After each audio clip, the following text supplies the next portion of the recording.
2 weeks, she's going to have to separate herself from that baby and go back to work because she needs the income to take care of her family. Together, we're going to join the rest of the industrialized world, guaranteed 3 months paid family and medical leave.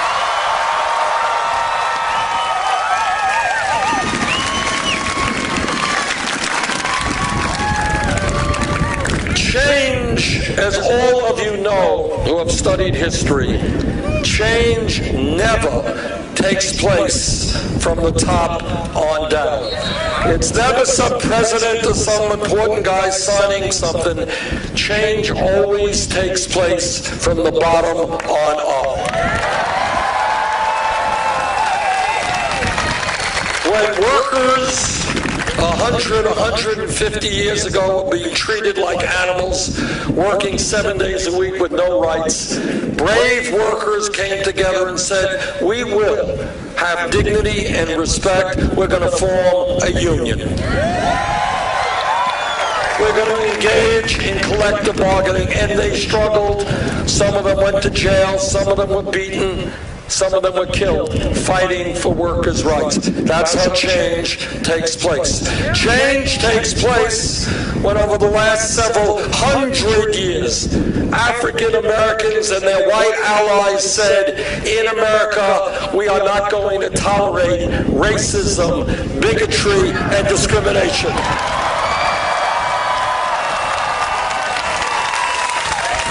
And some of those fighters were beaten and jailed and lynched, but they continue the fight to make sure that America fulfills its promise of justice for all people.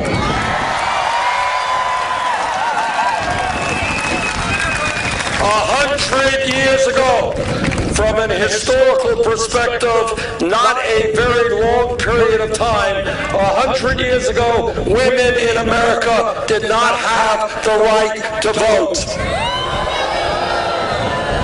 They could not get the education they wanted, the jobs they wanted. But women rose up, and with their male allies, they said, women in America will not be second-class citizens.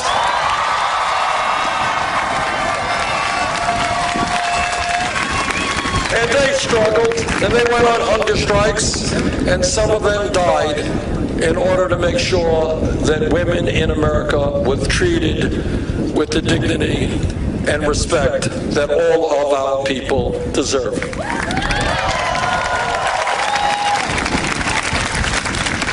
If we were here, just here, 10 years ago, a very short time ago from an historical perspective, and somebody stood up and said, I think that in the year 2015, gay marriage will be made legal in all 50 states, the person next to him would have said, what are you smoking? Which raises a whole other issue.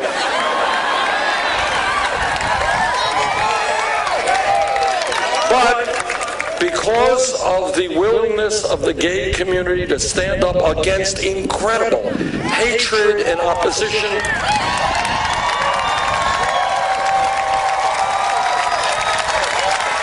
and the willingness of many straight people to stand with them, we have achieved huge change.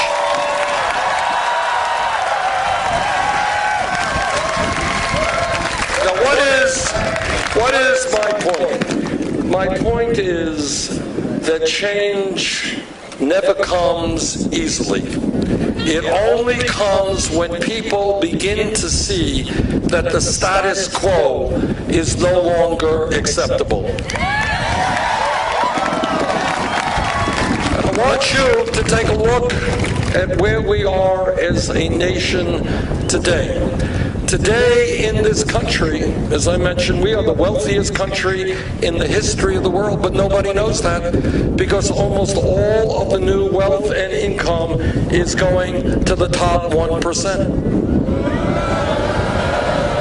That's the status quo. The status quo is that in America today, we got folks in Florida and in Vermont, they're working not one job, but two jobs, maybe three jobs. Dad's working, mom's working, the kids are working, and yet 58% of all new income is going to the top 1%. That is the status quo. Status quo today is that 29 million Americans have no health insurance. Many of you are underinsured with large deductibles and large co-payments. That's the status quo. The status quo is that in this great country, embarrassingly, we have the highest rate of childhood poverty of almost any major country on earth. That's the status quo. Status quo is more people in jail than any other country on earth. That's the status quo. Status quo is I was in Flint, Michigan last week talking to people whose kids are being poisoned by a collapsing water system which has lead in it. Status quo is that in Vermont and all over this country, our roads and bridges and water systems and wastewater plants and our rail system falling apart. That's the status quo. Status quo is that the top 1/10 of 1% now owns almost as much wealth as the bottom 90%. That is the status quo that we are looking at today. And I say that status quo is not acceptable.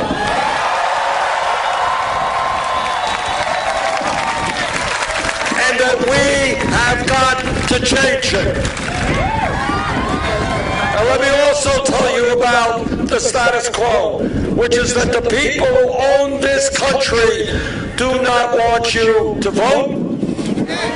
They do not want you to participate in the political process.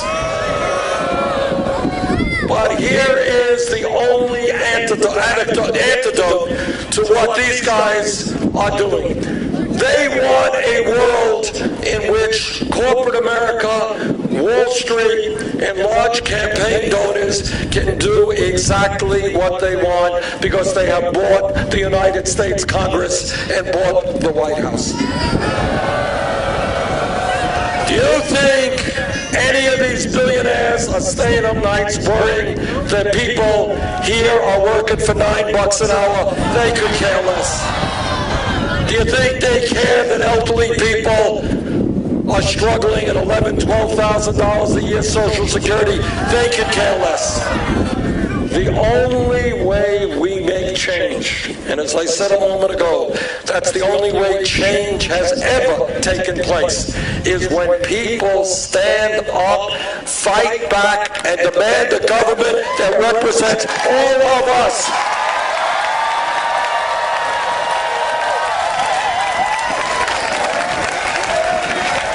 Today in America, the status quo is we have one of the lowest voter turnouts, one of the lowest voter turnout rates of any country on earth. I think together it's time we change that, creating the highest voter turnout of any country on earth. Not only are we going to overturn the Citizens United, we are going to stand up to those cowardly Republican governors who are trying to suppress the vote.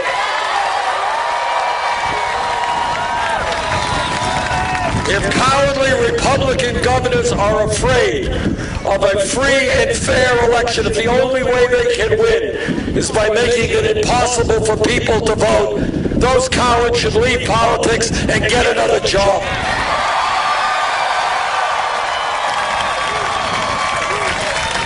Our view, my view, is if you're 18 years of age in this country and a citizen, you have the right to vote. End of discussion. Now, I have been attacked and criticized for a whole lot of things, and one of the areas that I'm criticized is that, well, Bernie is a nice guy, but he cannot win a general election, can't defeat Donald Trump. Well, let me just tell you something. Virtually every poll that has come out in the last month has us running way, way ahead of Donald Trump.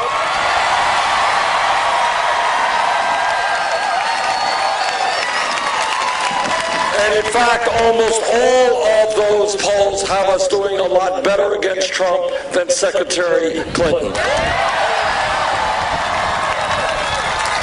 But it's not just polls.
Judaism, Islam, Buddhism understands that love trumps hatred.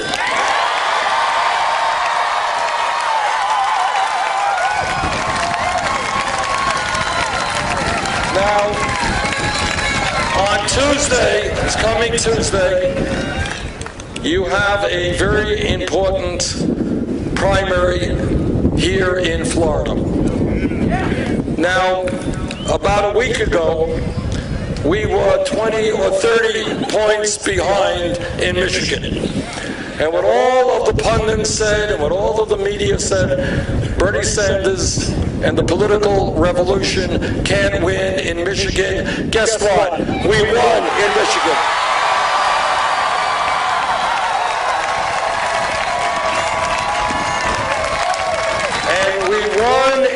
Michigan because there was a record-breaking turnout of people who stood up and said, this government belongs to all of us, not the few. Now here in Florida, next Tuesday, I believe that if there is a large voter turnout, if you come out and your friends and family and neighbors come out, we are going to win here in Florida.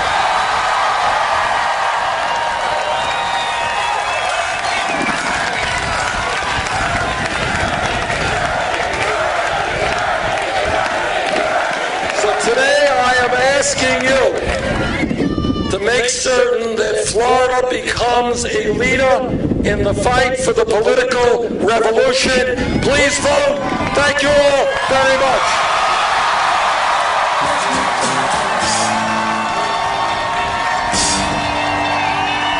is not